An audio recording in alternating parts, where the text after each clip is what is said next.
அனைவருக்கும் வணக்கம். வரலாறு என்ற முதல் கேள்வி. ஆதித்யா மகேந்திர ஆதித்யா என்று அழைக்கப்படும் மன்னர் யார்? இந்த மகேந்திர ஆதித்யா என்று அழைக்கப்படும் மன்னர் குமாரகுப்தர். இவர் தான் மகேந்திர ஆதித்யா என்று அழைக்கப்படுகிறார். அடுத்த இரண்டாவது கேள்வி. ஸ்ரேனிகா என்று அழைக்கப்படுபவர் யார்? யாருன்னா ஹரியங்க வம்சத்தை தோற்றுவித்த பிம்பிசாரர் தான் ஸ்ரேனிகா என்று அழைக்கப்படுகிறார். அடுத்த மூன்றாவது கேள்வி. உயிர் வாழும் புனிதர் என்று அழைக்கப்படுபவர் யார்? இந்த உயிர் வாழும் புனிதர் என்று அழைக்கப்படும் மன்னர் யார் பார்த்தீங்கன்னா முகலாய பேரரசின் ஒரு அரசர் அவுரங்கசீப். அவர் தான் உயிர் வாழும் புனிதர் என்று அழைக்கப்படுகிறார்.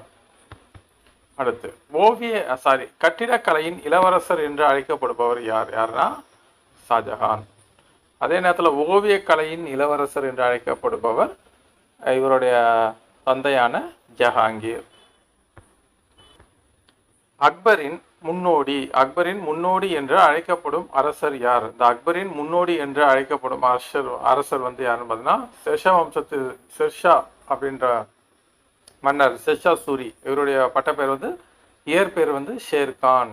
சூரி மரபை தோற்றுவித்த இந்த ஷெர்ஷா சூரி தான் அக்பரின் முன்னோடி என்று அழைக்கப்படுகிறார். அடுத்த கேள்வி.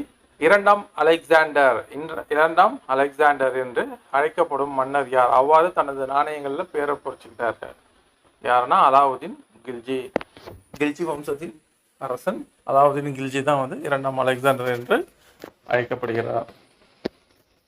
சிக்கந்தர் இ சாணி என்று அழைக்கப்படும் மன்னர் யார்? யாருன்னா அவர் தான் அலாவுதீன் கில்ஜி. இவர் தான் சிக்கந்தர் இ சாணி என்றும் அழைக்கப்படுகிறார்.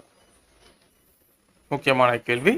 கல்லறை கட்டிடங்களின் தந்தை என்று அழைக்கப்படும் அரசர் யார்? யார்னா இல்துமிஸ். இவர் தான் கல்லறை கட்டிடங்களின் தந்தை என்று அழைக்கப்படுகிறார். குத்புதீன் ஐபக்கின் மருமகன். லக்பக்ஷா என்று அழைக்கப்படும் அரசர் யார்? யார்னா குத்புதீன் ஐபக். ஏன் குத்புதீன் ஐபக் இவ்வாறு லக்பக்ஷா என்று அழைக்கப்படுகிறார் அப்படின்னு பார்த்தீங்கன்னா லட்சங்களை அள்ளி தருபவர் என்பதால் அவருக்கு லக்பக்ஷா என்ற பட்டப்பெயர் காணப்படுகிறது. ராய் பிதவுரா என்று அழைக்கப்படும் அரசர் யார்? யார்னா பிருத்திவிராஜ் சௌகான். மூன்றாம் பிருத்திவிராஜ் சௌகான். இவர் தான் ராய் பிதவுரா என்று அழைக்கப்படும் அரசர் ஆவார். கொடையில் விக்ரமாதித்தன் என்று அழைக்கப்படும் அரசர் யார்?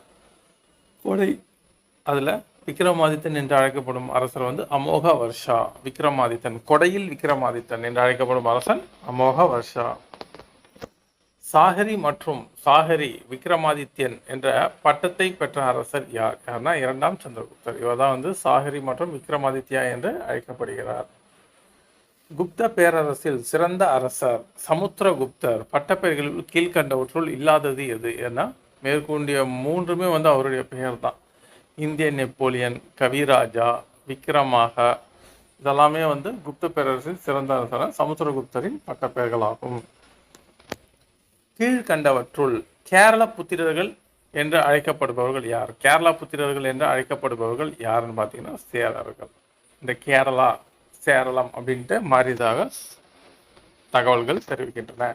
அப்போ கேரளா புத்திரர்கள் என்று அழைக்கப்படுபவர்கள் சேரர்கள் தான் திண்டுக்கல், கோயம்புத்தூர் இந்த பகுதியை உள்ளடக்கிய கேரளா, திருவிதாங்கூர் பகுதியை உள்ளடக்கிய பகுதியை ஆட்சி புரிந்தவர்கள் சேரர்கள். கீழ்கண்டவற்றுள் மகாராஜாதி ராஜா என்று அழைக்கப்படும் அரசர் யார்? யாருன்னா முதலாம் சந்திரகுப்தர். ஸ்ரீகுப்தர் தான் குப்த மரபை தோற்றுவித்திருப்பார். அதுக்கப்புறம் வந்தவர் கடோத் கஜன். அவங்க சின்ன பகுதியை ஆட்சி செஞ்சிருப்பாங்க. அதுக்கப்புறம் ஒரு குறிப்பிட்ட ஒரு பேரரசாக மாற்றியவர் முதலாம் சந்திரகுப்தர். அதனால அவர் மகாராஜாதி ராஜா என்று அழைக்கப்படுகிறார். திருமாவளவன் என்பது யாருடைய இயற்பெயர்? திருமாவளவன் என்பது கரிகால சோழன். அந்த மன்னருடைய இயற்பெயர் தான் திருமாவளவன். சங்ககால சோழ அரசர்களில் மிக சிறந்த அரசன் திருமாவளவன் அல்லது கரிகால சோழன். இரண்டாம் அசோகர் என்று அழைக்கப்படும் அரசர் யார்? யார்னா கனிஷ்கர். அவர் புத்த மதத்திற்கு அசோகர் என்னெல்லாம் பண்ணாரோ அதே பின்பற்றி கனிஷ்கரும் புத்த மதத்திற்கு பலவித தொண்டுகளை ஆற்றினார். அதன் காரணமாக அவர் இரண்டாம் அசோகர் என்று அழைக்கப்படுகிறார். அடுத்தது தேவனாம் பிரியர் மற்றும் பிரியதர்ஷிகா என்று அழைக்கப்படும் அரசர் யார்? யாருன்னா அவர் அசோகர்.